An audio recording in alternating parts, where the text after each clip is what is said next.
Primera lectura. Lectura del libro de Nehemías. En aquellos días, el día primero del mes séptimo, el sacerdote Esdras trajo el libro de las leyes ante la comunidad. Hombres, mujeres y cuantos tenían uso de razón. Los levitas leyeron el libro de la ley de Dios con claridad y explicando su sentido, de modo que entendieran la lectura. Entonces, el gobernador Nehemías, el sacerdote y escriba Esdras, y los levitas que instruían al pueblo dijeron a toda la asamblea: este día está consagrado al Señor, vuestro Dios. No estéis tristes ni lloréis. Y es que todo el pueblo lloraba al escuchar las palabras de la ley. Nehemías les dijo: id, comed buenos manjares, bebed buen vino, e invitad a los que no tienen nada preparado, pues este día está consagrado al Señor. No os pongáis tristes. El gozo del Señor es vuestra fuerza. Palabra de Dios. Te alabamos, Señor.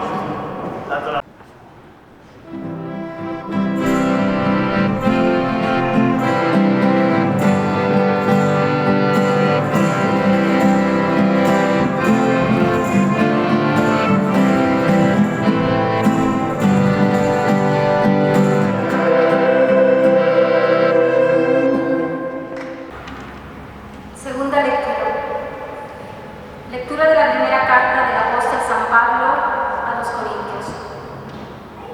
Hermanos, lo mismo que el cuerpo es uno y tiene muchos miembros, y todos los miembros del cuerpo, a pesar de ser muchos, son un solo cuerpo, así es también Cristo.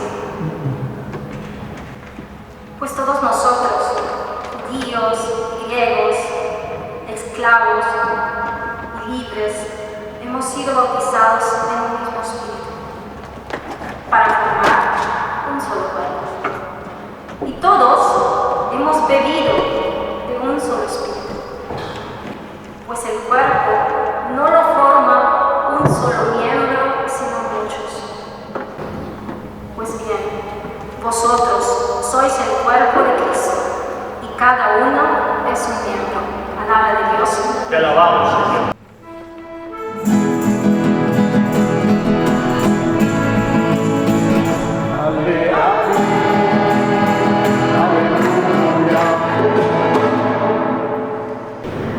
Lectura del Santo Evangelio de Jesucristo según San Lucas. En aquel tiempo, Jesús volvió a Galilea con la fuerza del Espíritu, y su fama se extendió por toda la comarca. Enseñaba en las sinagogas y todos lo alababan. Fue a Nazaret, donde se había criado. Entró en la sinagoga, como era su costumbre los sábados, y se puso en pie para hacer la lectura.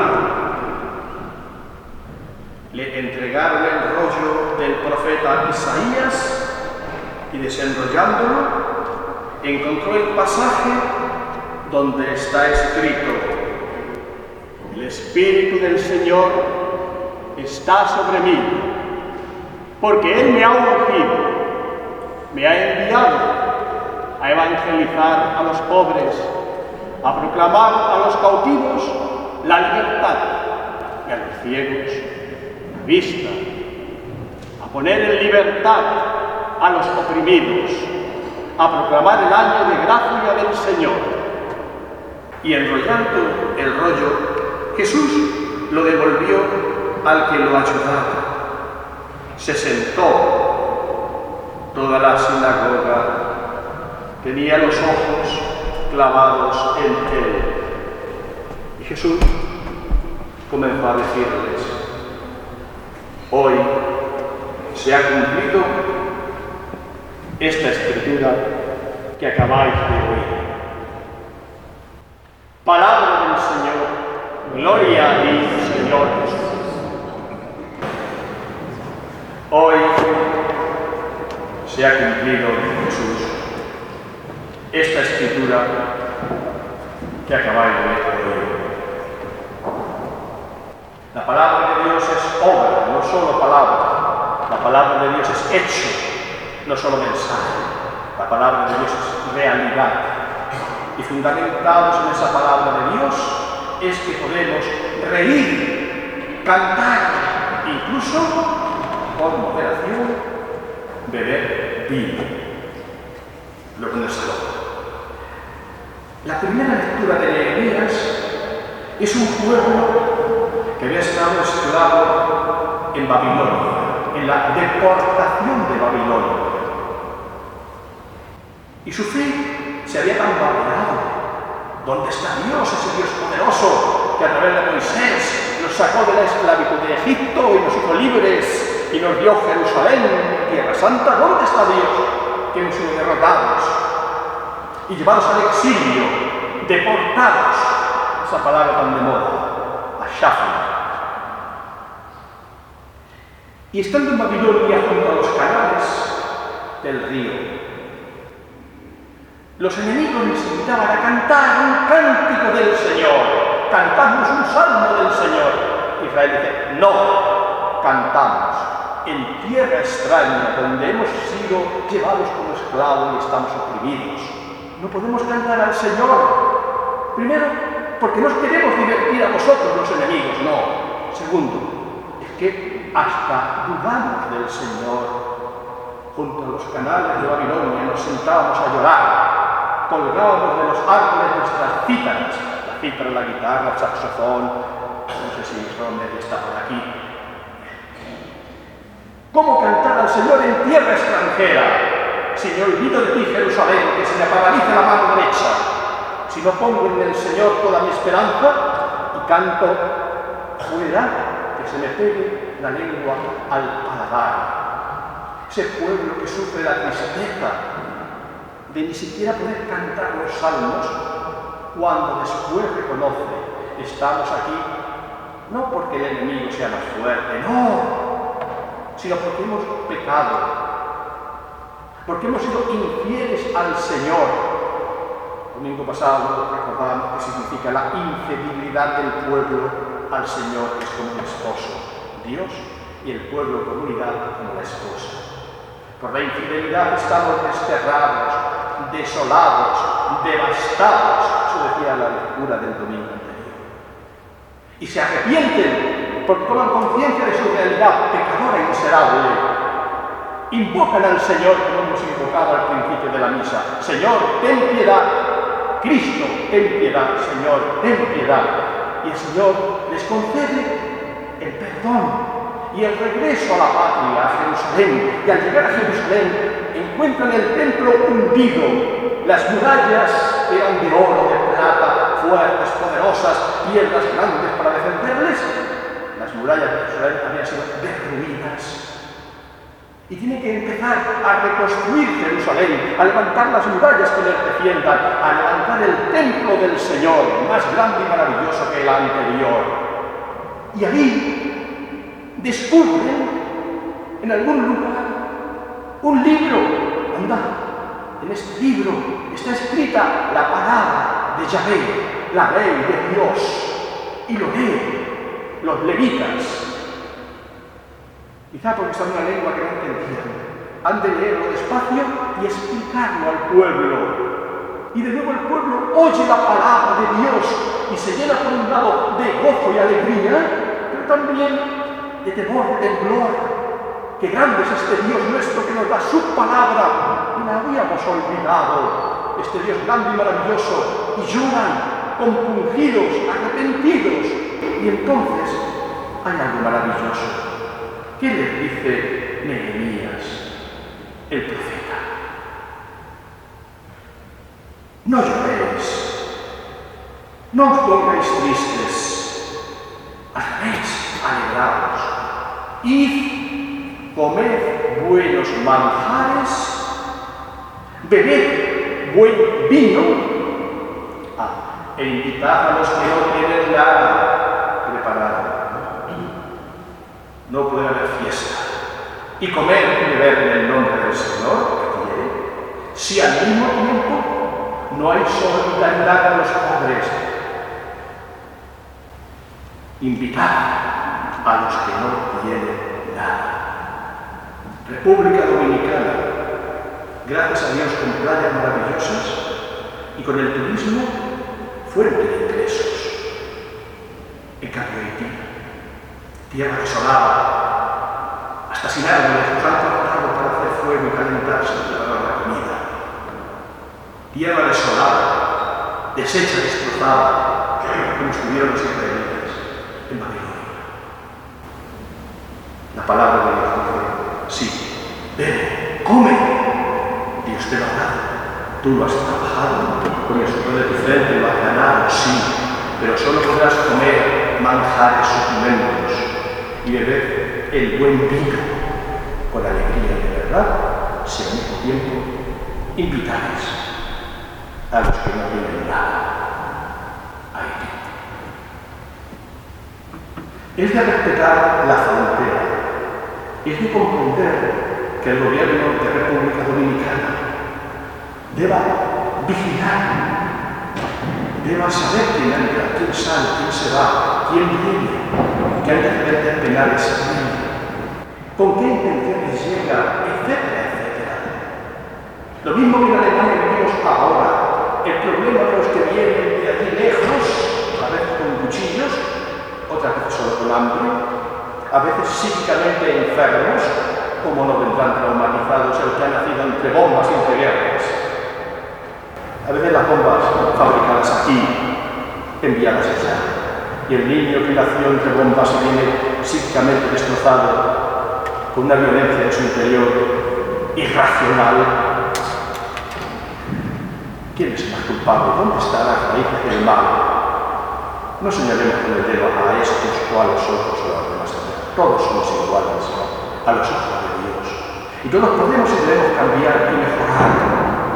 Es cierto que quien hace el mal, la justicia de este mundo, debe ponerle un freno.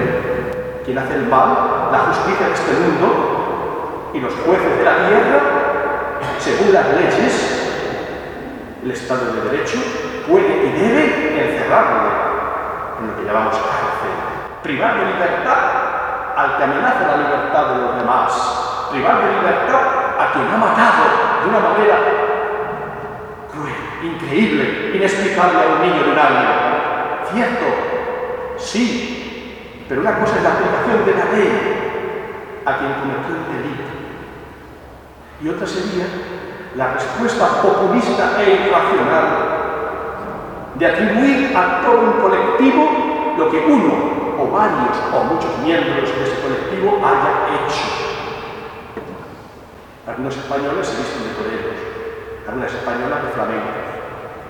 Pero no todos los españoles somos toreros, ni todas las españolas bailan flamenco y se visten con esas faldas largas. Es decir, algunos hacen algo y otros no. Júzguese a cada cual según sus propias obras y no se pretenda castigar a los hijos por el pecado de los abuelos o de los bisabuelos. Eso tiene muchas interpretaciones, y más en este país, por ejemplo. Pero igual como que hay que aplicar misericordia a unos, también a otros. Justicia y equidad. Y por encima, si además de la justicia de este mundo queremos aplicar el Evangelio, misericordia. Porque no hay ninguna ley en este mundo, ni ningún juez de la tierra que pueda decirte lo que sí dijo el que fue clavado en la cruz: ama a tu enemigo. el deber de amar al enemigo, solo lo puede dictar aquel que cumplió en la cruz Padre perdonales, porque no sabe lo que hace. Es ahí donde Cristo en el Evangelio nos dice no solo la justicia de este mundo, que sí, necesaria para que este mundo funcione, sino llega el caos y el desorden social, y se rompe el contrato social, y es imposible la convivencia, sino que retornamos a la selva, a la ley del más fuerte, al estado salvaje. Es necesaria la civilización, es justicia de este mundo, pero que además de esa justicia que damos por supuesto humanamente, Cristo te dice más todavía, respeta la justicia y practica el Evangelio, practica la misericordia, ama a tu enemigo, quien te abofetea en la mejilla derecha, presenta en la izquierda, quien te quiera quitar el manto, dale también la túnica. Ama a tu enemigo, y cuanto más entonces a cualquier persona. Esto nace de la palabra de Dios y del Santo Evangelio,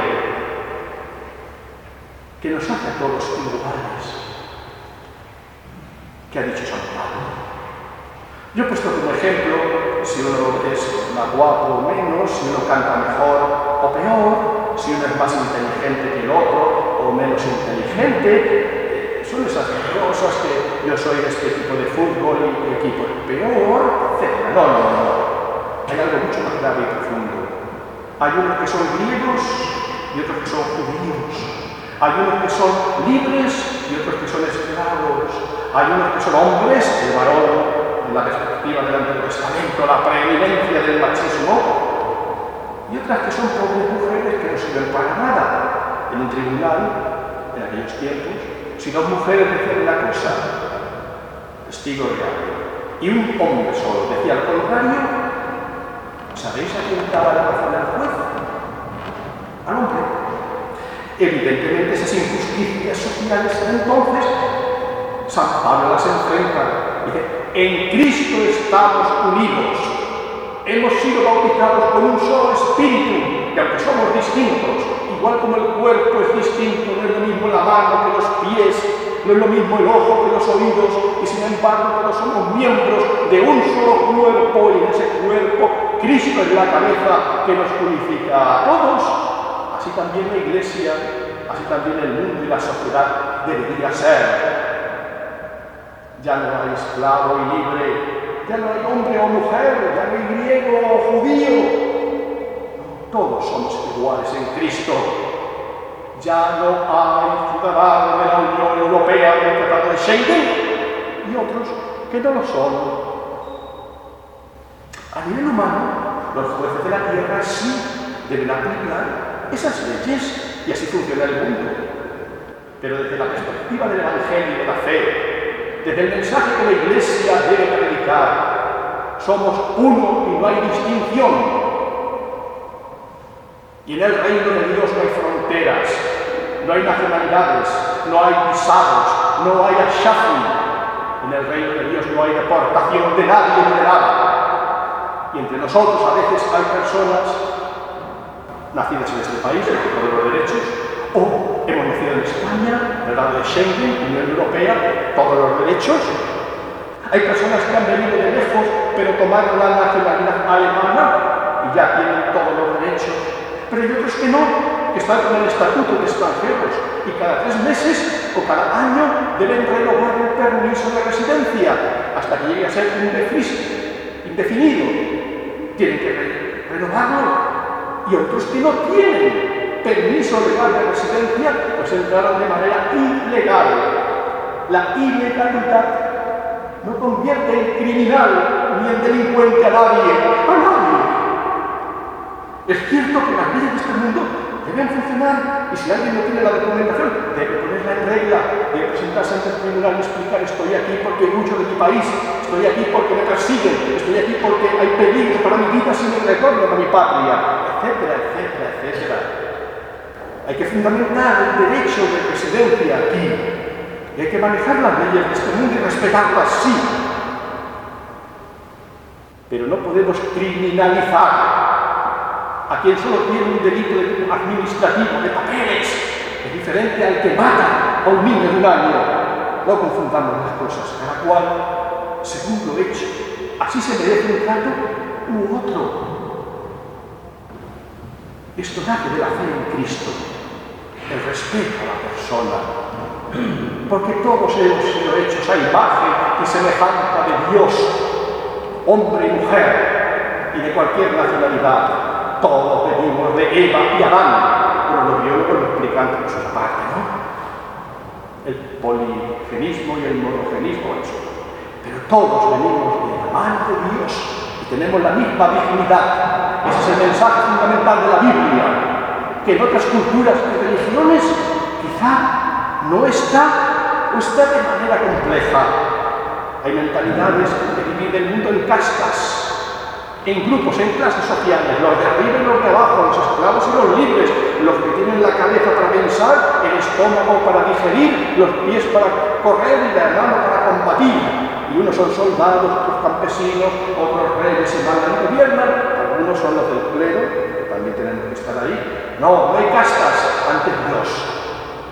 No hay división, sino como dijo la Revolución Francesa, no quiso imponer con la violencia de la guillotina, eso está mal, pero es cierto. Libertad, igualdad, fraternidad. Y no hay mayor fraternidad que la que nace de considerar que hay un solo Dios y Padre, un solo Señor Jesucristo y un solo Espíritu del que hemos, como dice el apóstol, bebido, un solo Espíritu que nos ha mojado, nos ha ungido, nos ha llenado el corazón y el alma. El Dios único y al mismo tiempo trino, Padre, Hijo y Espíritu, de Él venimos y a Él volvemos. Y Él nos ha dado la dignidad de la persona humana, que es intangible y nadie puede tocar, ni humillar, ni rechazar.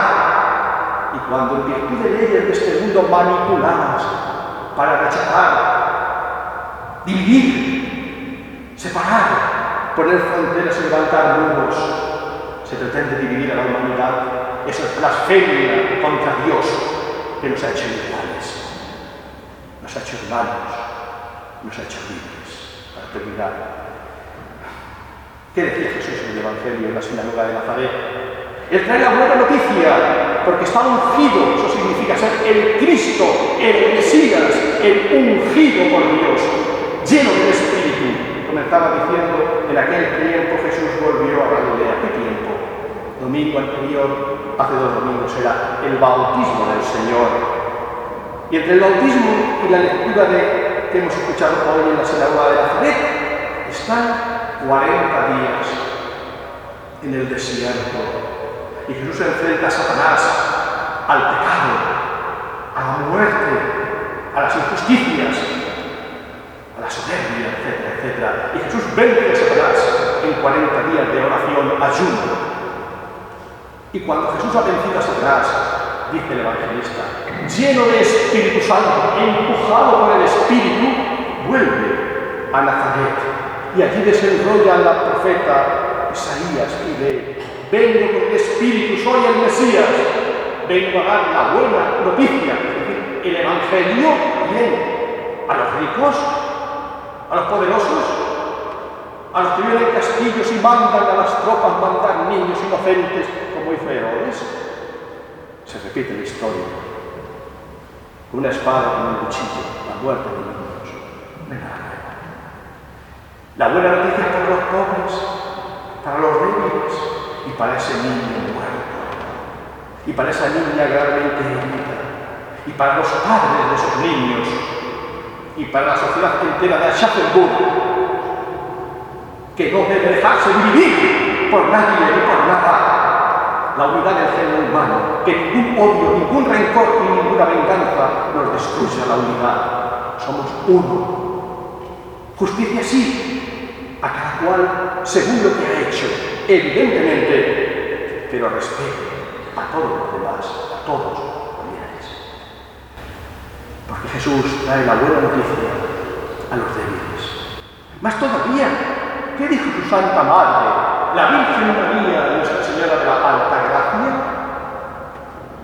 Proclama mi alma la grandeza del Señor, se alegra el espíritu, es el Dios mi Salvador, porque ha mirado la humildad, la humillación de su sierva, la que quiere servir al Señor y a la humanidad en las bodas de Caná. Ha mirado la humillación de su sierva, proclama mi alma la grandeza. Dios, Señor Yahvé, derriba del trono a los poderosos y levanta a los humildes. Dios a los ricos los despide vacíos. ¿Qué culpa tengo yo? Lo dijo la Virgen. Y a los pobres los llena de bienes. Qué distintamente funcionan a veces los gobernantes de la tierra. Al que es rico le hacen más rico, al que es pobre le meten en un avión y lo deportan al hambre, a la guerra, la miseria, el desorden de su país de origen. Honduras. Ya han sido deportados cientos de personas, transportados en aviones militares en condiciones bastante inhumanas. De otros países hay ya cientos de detenidos para ser rechazados o condenados a casa. Dios quiere darle poder a los pobres. Algunos poderosos de la tierra quieren juntarse con los ricos a nada más. Y cierran la puerta. Si esto ya viene en el Evangelio, lo contó Jesús. El pobre era Lázaro, y tantos Lázaros y países que son Lázaro, con la puerta cerrada dentro de la entrada. Dice el Evangelio, ni siquiera de las migajas que caían de la mesa del rico no dejaban ni comer al pobre. Tan solo los perros lamían las llagas del pobre Lázaro. Y dentro de la casa, con las puertas cerradas en los países que defienden bien su integridad territorial, etcétera, etcétera, banqueteaban espléndidamente. Murieron ambos. El pobre Lázaro fue llevado al seno de Abraham, es decir, al cielo, a la gloria, al banquete del reino de los cielos para los pobres. Y el rico, Jesucristo, ¿sabéis dónde fue? Pues ya lo sabemos. Este Señor y su Santa Madre tienen unas palabras muy fuertes y muy claras. Dice que soy el Espíritu, tengo el Espíritu, soy el Mesías, a proclamar a los cautivos la libertad, a poner en libertad a los oprimidos, a sacar de la prisión. El Icoio, que se llama en Venezuela, y con otros nombres en distintos países. En Nicaragua, cientos de sacerdotes encarcelados y algún obispo. Y en otros países, Cuba, y en otros lugares perseguidos por el Islam radical y fanático. Cientos de cristianos por reunirse a leer la Biblia están siendo asesinados hoy, y ayer lo fueron, y quizá mañana lo dejarán también. Es decir, personas que están sufriendo por la libertad, por la fe, por su fidelidad a Dios en estos momentos. Cárcel y persecución injusta. Dios quiere romper los cepos, romper las prisiones, romper los cerrojos injustos de las dictaduras de todo tipo, sean de extrema derecha o de extrema izquierda, que las hay. Las hubo y quizá por desgracia las habrá. Pero frente a esa realidad dolorosa de este mundo, frente a países que sufren hambre y miseria, a veces con la ayuda de otros, o no, en este mundo que es así tan dividido, tan deshecho, tan destrozado, tan enfrentado con la soberbia de los poderosos y la pobreza y la humildad de los heridos, Dios trae justicia. Dios trae el año de gracia del Señor. Dios trae el Evangelio de la buena noticia. Hoy, dice Jesús, se ha cumplido esta escritura que acabáis de oír. Hoy es el día de la libertad, de la hermandad y fraternidad y de la solidaridad. No es lo de la Revolución Francesa, que también dijo no, sino según lo dice Jesús, con la fuerza del Santo Espíritu. Que la Virgen de la alta gracia nos conceda la gracia de entender el Evangelio de Jesús.